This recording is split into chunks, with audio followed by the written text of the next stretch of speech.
Welcome to the Wrestling Philosophy Show, where we discuss coaching perspectives, beliefs, and techniques. Find us on Apple Podcasts, Spotify, YouTube, Instagram, and Twitter. In Show 10, we are joined with Matt Bergmeyer of Ohio Wesleyan University. He discusses how mixed martial arts and his UFC heroes created a spark to get into the sport. He shares his setbacks and how it provided a positive approach to the sport. Thanks for your time, Coach. If there's a coach you're wanting to hear, drop us a DM on Twitter or Instagram. Here we are with Coach Matt Bergmeyer of Ohio Wesleyan. How you doing tonight, Matt?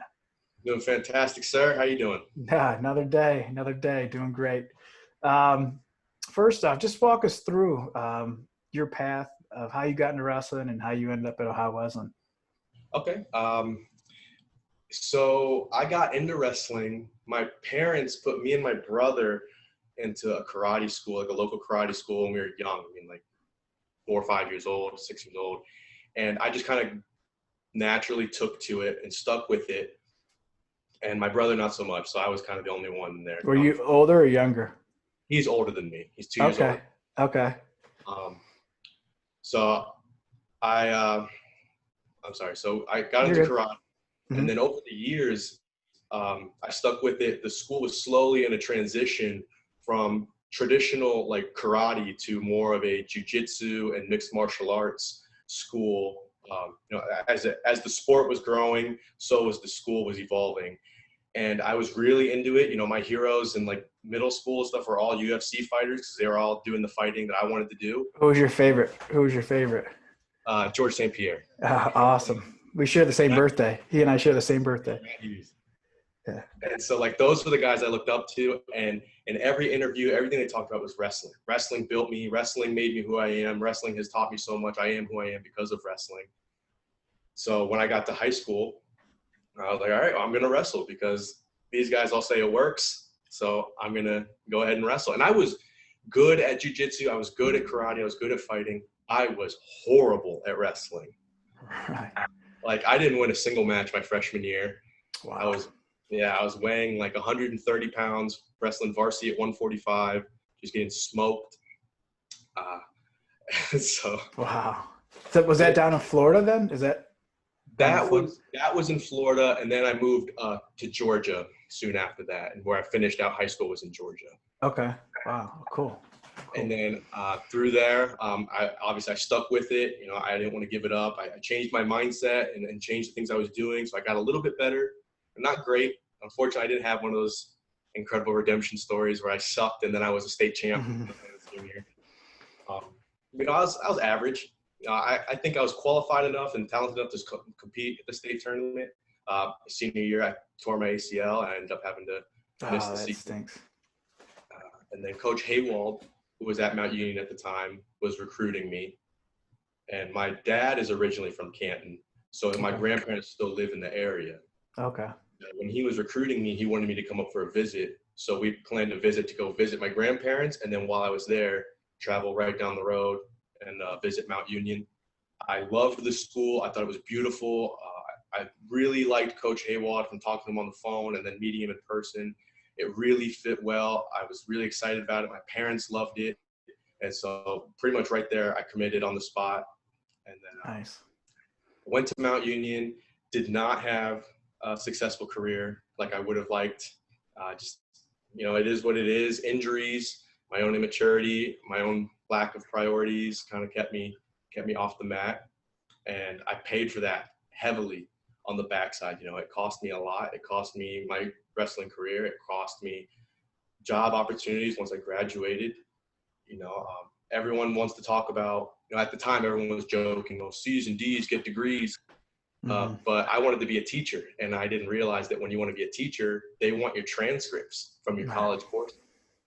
And so when I have mediocre grades, the highest rated schools and the best paying schools don't want the guy who's barely passing. Right. So I had to take a job at a low paying school in a low performing area in a low income community, and I was just miserable there. Back to college. I had to do an extra semester at college. And those aren't cheap, right? Especially at Mount. Exactly, So on top of everything else it cost me time and money. Well, the most important thing. Right. And so that extra semester happened to be the first year of Coach Malave's time at Mount Union. Oh, okay. And so he hired Jeremy Border, great friend of mine and teammate, as his first assistant. And Jeremy had told Josh that me and my roommate Seth were still on campus. And Josh reached out to us and asked if we were still interested in being around the program and helping out. And like I told you before, me and Josh have known each other for a couple of years before that. He would come in to summer camps and stuff, our summer training camp and stuff, and would put us through some horrific open mat workouts. And so I knew from that when he took over, he was going to do a good job. So I jumped at the opportunity to work with him. And that's when I found my love for coaching, especially at the college level. I mean, that year was the most fun year I have had with wrestling at that point. So after I took this low-paying job, this low-rated school, I was just kind of miserable. I didn't know what I was going to do. I felt stuck, and Coach Malave worked with me about getting a job as a GA. And it was hard to get a job as a GA. Like I said, I had mediocre grades.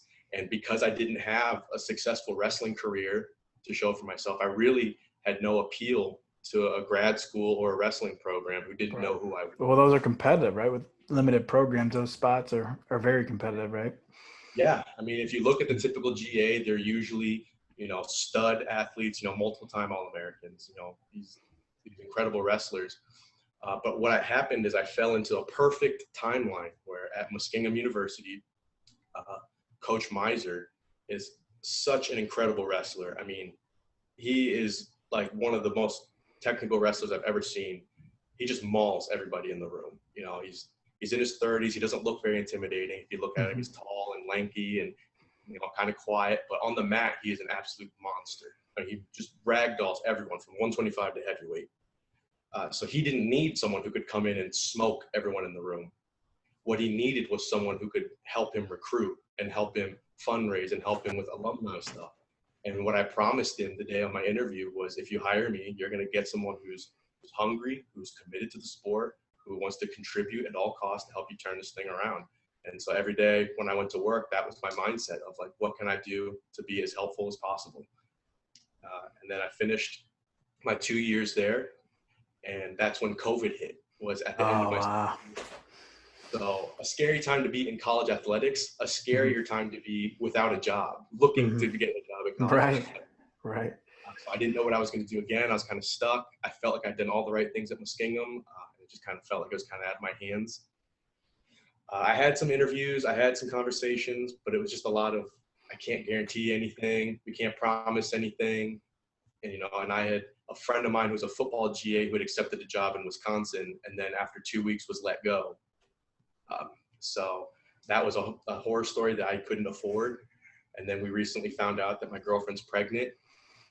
So I got a little girl on the way, but congratulations. I feel like a lot of wrestlers have girls. Is that just? Hey, I have all 4 girls. You know what? Dan Gable had all girls too. So, I wanted a girl. I thought it was a girl the whole time. Everyone else thought it was a girl. I was the only one who thought it was a girl. So I knew I was the oldest of 4 boys, and I wasn't nice to them by any means, or the best older brother. So I told my mom at a young age, I was like, I know I'm going to have girls. I knew it all along I was going to have girls, but go on. So you end up at So I move in with my girlfriend, who has an awesome support system from both her sides of her family in this area, Dayton, Springfield area. Me and her move in together, and I see the Ohio Wesleyan hires Sonny Boy Blanco as their assistant. And me and Sonny have been friends for a few years too. He wrestled at W&J, and then he was a grad assistant at Thomas More. So we saw each other a lot. So I just reached out to him, and I was like, hey man, I'm in the area. I'm going to be helping out at some local high schools. If you're ever recruiting this way, or if you ever need help with anything and want me to, help you with a kid, just let me know. And he called me back and was like, you're not coaching in college? And I was like, no. And he's like, well, I've been talking with Coach Reed, and we want you on the staff. Wow. And yeah, so I was excited about it. I went and met with Coach Reed and Coach Sonny, and we talked about our philosophy, our coaching philosophy, our mindset, our approach to coaching, things like that. And we all found pretty much instantly that they all aligned perfectly. Nice. So we were able to make a deal, and we made it work. And I left confident that I'd made the right decision. Coach Reed has done an excellent job at Ohio Wesleyan. He's been by himself for the last 4 or 5 years. No GAs, no assistant coaches. So hiring Sonny, I think, is a great move. I think he's a fantastic recruiter on top of being an excellent wrestler. And fortunately for me, they see a value in me that I can help contribute to their program. And so that's what I'm going to do. Nice. So you've been there a couple of weeks, right? Yeah, I just started. So where it's probably too early, but where do you see yourself fit within those, with those two other coaches, what the recruiting side and things like that? I definitely see myself not being so much of a mass recruiter, kind of like a specialist. Like I'm going to pick out, probably 5-6 guys, and then those will be my guys. Gotcha. That's how I kind of see this going. And then, I'm a bit bigger than Coach Sonny. I'm a bit bigger than Coach Reed, so I see myself working with the heavier weights. Typically probably 74 through heavy. Nice. So do you still do do you still do Jiu Jitsu and stuff like that? Do you anything roll around with the guys, kind of show them some stuff just to pique their interest or get the respect or? No, I hadn't done it once I moved to Georgia. I kind of stopped doing it. Okay. The moving and having to find a new place to do it, I just kind of lost that. But definitely throughout my time in college, I had to break out a couple moves every now and then to show these guys what's up. But not anymore. I don't take myself that seriously. So, if a guy wants to throw down, we'll throw down. And if he doesn't think I'm good enough to respect me, then that's unfortunate. So would you with that, how your college, career, ended and then you got into coaching, like you said, it kind of like perfect place, perfect time things. I guess, was there a certain point you knew you wanted to be a coach? I knew I wanted to get a degree in education so that I could teach and then coach. But I don't think coaching wasn't a passion of mine at that point. I think I just saw that as an easy avenue, just something that I was already familiar with, something that I could just continue doing. I didn't find my passion for coaching until that year with Coach Malave, getting to work alongside him and watching him, exhibit, some fantastic leadership. He's an incredible communicator, and, seeing the struggles that he had that first year and how he overcame them and getting to be a part of that is what really ignited that fire with me. Cool. Nice. So you're only there, brand new with the job. You walk in there, and then it's, let's say a donor gives you unlimited budget. What's the first thing you'd spend money on the wrestling room? Unlimited budget? Yeah. If you go one item you could pick, not unlimited, but let's say one item, no cost. Okay. No limit for one item. I should say that. Sorry. I am getting an absolutely banging sound system. Sound system. I know, me personally, as long as I got some loud music, things can get awfully physical in the room. So, nice. So I'm getting a friggin' state-of-the-art, top-notch sound system. That changes the pace. That changes the pace for sure. What's playing in it? Typically, it depends on my mood. If I'm just trying to have a good, smooth workout, I might throw on some like Leonard Skinner. Some old school rock. If I'm just trying to have a good, high pace, high energy. But if there's like a day that we're getting after it, I'm probably throwing on some AC/DC. All right. Nice. And then I'm getting weird. Nice. What one song, going off that, one song, if you had an entrance song, I don't know, did you have an entrance song when you competed? Some schools do, some don't. And if not, what would it be? Toward the end, Mount started doing it, and now I think they do it regularly. And then at the end of my time at Muskingum, I had convinced the SID to let us do it. So if I had to pick one song, I'm going out to Pony by Genuine. No way. That's awesome. That's a classic. That's my roommate Seth. That was his walkout song. It got the crowd going, and so if it gets the crowd going, it gets me going. So that's awesome. That's awesome. I at Kent they did it. And back then, I'm old now, but they're just getting into it at colleges. It was Lincoln Park place for my head was mine. Yeah. And then my brother, he's a goof, but he had Hulk Hogan, I'm a Real American. Oh yeah. And my other roommate, Gap Band, he dropped a bomb on me. They're kind of goofs, but it was kind of this non-traditional. But wasn't no Pokemon like Spencer Lee. But oh my gosh, yeah, there was a guy on our team that did the Pokemon, and there's always guys who want to do stuff like that. And hey, whatever they want to do, it's their show. Right. No, I like that music system though. It definitely makes a difference. I coach at St. Mary's, and a couple years ago, there's electric issues, and so our sound system was out, and we had to use like a smaller one, and it's just a different pace. We were used to this big old speaker system, and it went out. It's like, man, what's going on? It's like it's the music, man. Yeah, it can bring the energy way up, or it can bring it way down. If you ever had your music on shuffle and you have a really high paced song, then it's followed up by like just flat, and like the whole room just drops. It goes flat. What's going on? Yeah.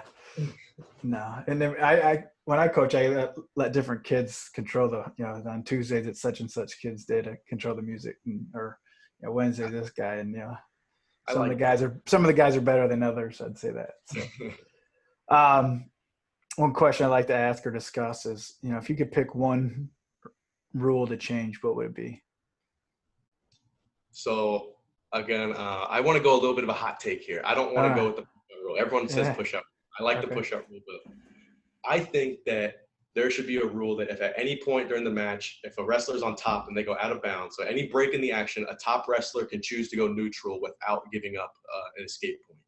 Okay, I like that. I think Nate Shear said that, or somebody I talked to. Yeah, but yeah, it makes sense, that whole takedown to escape ratio, and especially at college, I think too. If I came up with the rule because there was two wrestlers on the team. There was Nick Mancini, who was All-American, fantastic wrestler. Another guy, Nick Miller. Nick Mancini was good everywhere, but very good on top. And Nick Miller was also good everywhere, but very good on his feet. And Mancini would get a takedown, 2 turns, end of the first period, it's 10-0. Right. Nick Miller busts his butt, it's 3-4 takedowns. At the end of the first period, it's 6-3. Right. I think it's more in line with that 4-point near fall. It's more in line. I think you can get a tilt for 4 points or 4 takedown. It's just the body of works. It just doesn't add up to me. But if you can kick them, right? 2 takedowns, right? Yeah. I don't know. I like that too. I don't think either that you pick neutral or that first takedown's 3 points. I like that too.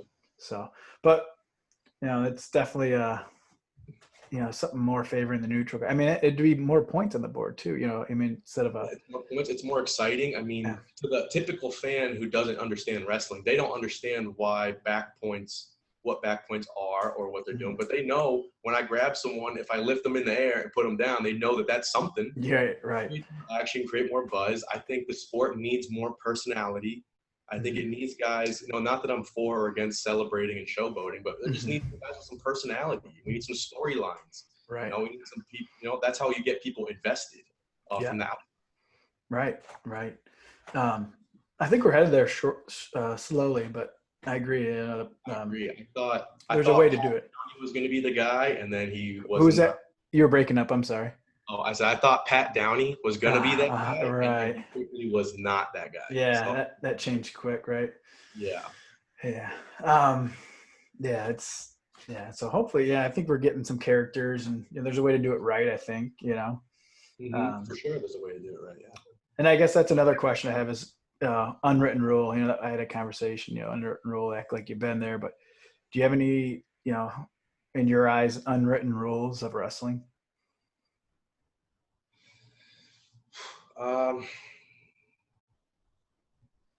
Unwritten rules. Well, that's a good one. Yeah, I know, like some schools back in Ohio back in the day used to always shake their hand before the match instead of after, and people are like, oh, they're not shaking the coach's hand. No, they shook the coaches before, the match. It was kind of looked at a little differently, or I don't know, just not, some people don't like kicking the guy out, taking him down. if you can pin them type thing, or I think an unwritten rule that I like is, if you're not cheating, you're not trying. Oh, wow. Something Okay. dirty, you're not trying to get an advantage, an edge on some way, you're not really trying to win. All right. If you had to pick, I guess you kind of touched on it, but do you think that setback in college that kind of propelled you, to kind of push now, like you said at that interview, you're going to get up and work your hardest every day. Do you think that kind of sure. that? Yeah, I mean, I'm, like I said, I don't take myself that seriously. So I tell guys on the team, and I'll joke around, I consider myself the George Costanza of college wrestling. George is so big. Every instinct I have is the wrong instinct. So therefore, if you do the opposite of everything I did, you'll be successful. Nice. So I just use my experience and the things that I wish I had done and all that, and I use it to share and try to push the next guy forward. So I do think it helped in a way. I think it ignited a fire in me, and it changed the way I view myself and the way I view the sport of wrestling, and how lucky we are to get to do it at the college level. It just kind of totally shifted my priorities and my overall view on me and my own life.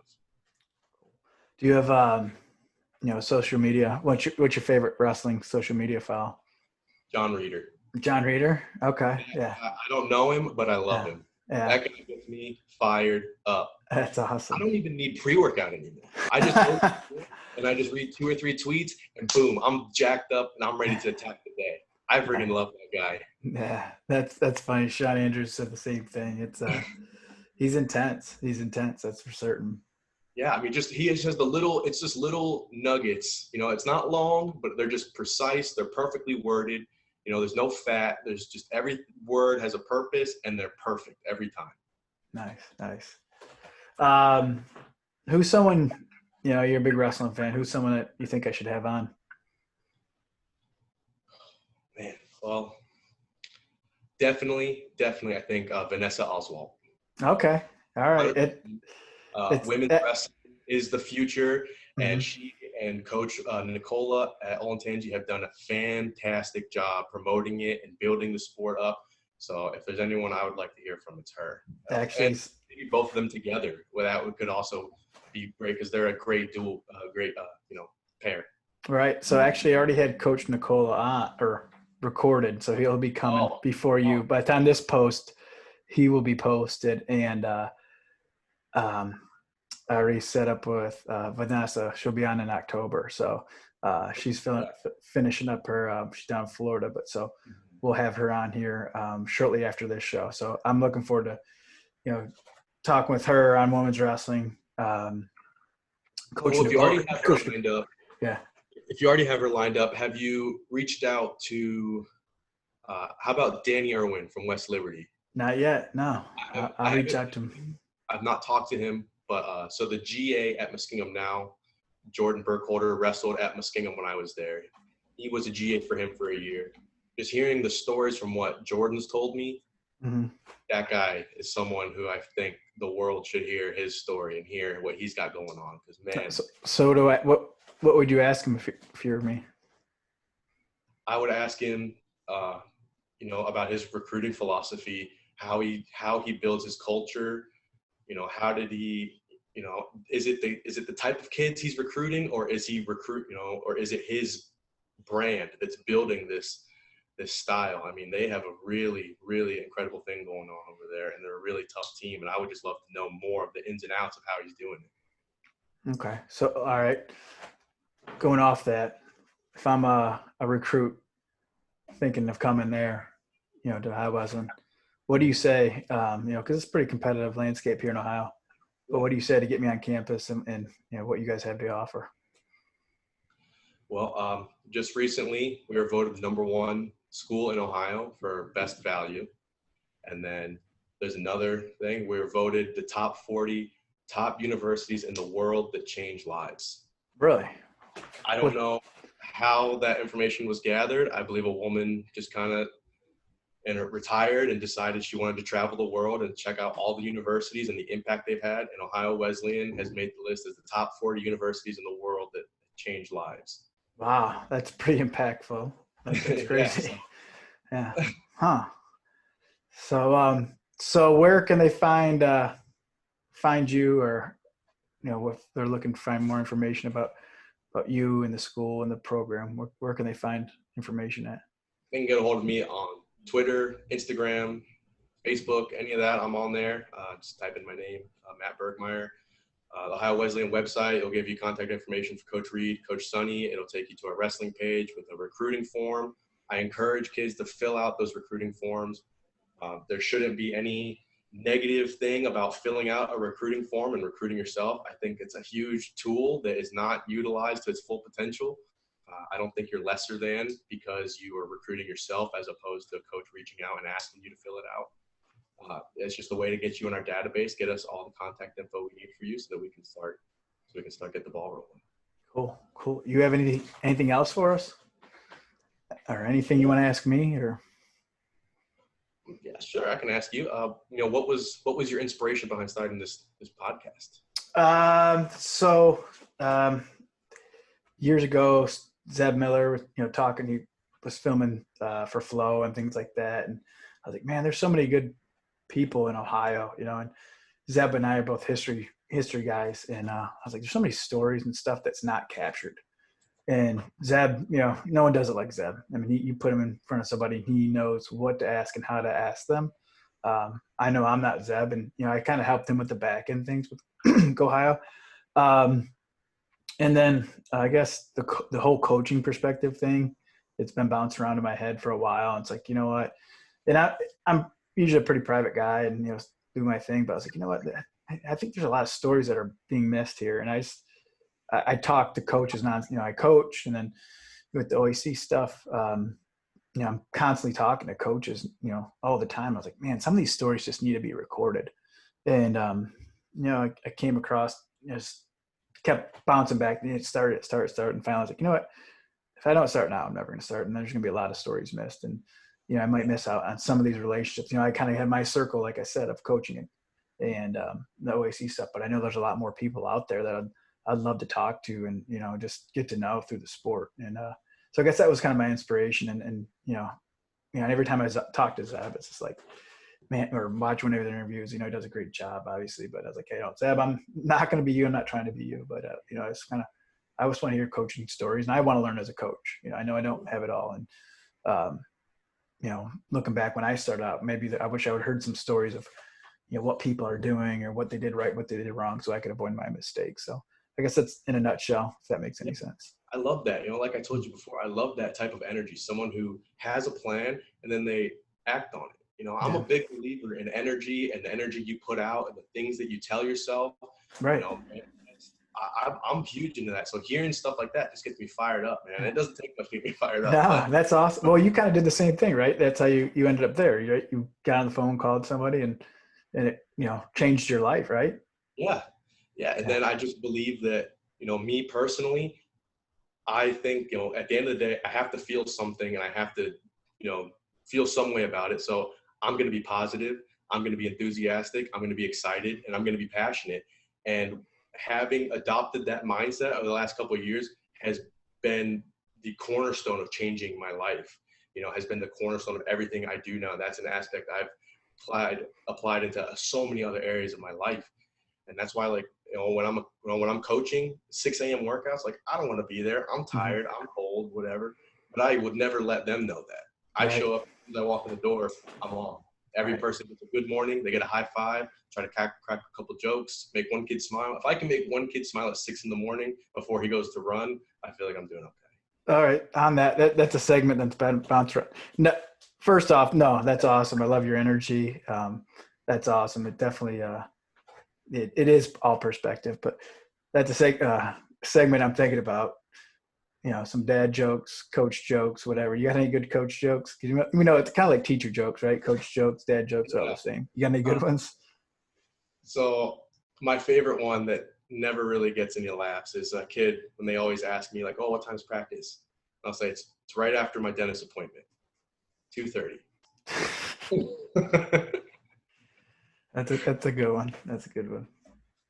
And usually I might get one laugh from someone who hasn't heard it, but by the end of the year, oh my God. No, we know all those coaches, right? Have those jokes and stuff. I was thinking about asking that on some of these guests. So, no, thanks for your time. This has been fun. Definitely a different show. I like it. I like the energy. Oh, so. Thank you. Yeah, I appreciate it. Energy feeds energy. So I'm just going off you, man. No. Thanks again. Good luck this year. Definitely be following you. So thanks for your time. Yeah, absolutely. Let's do it again sometime.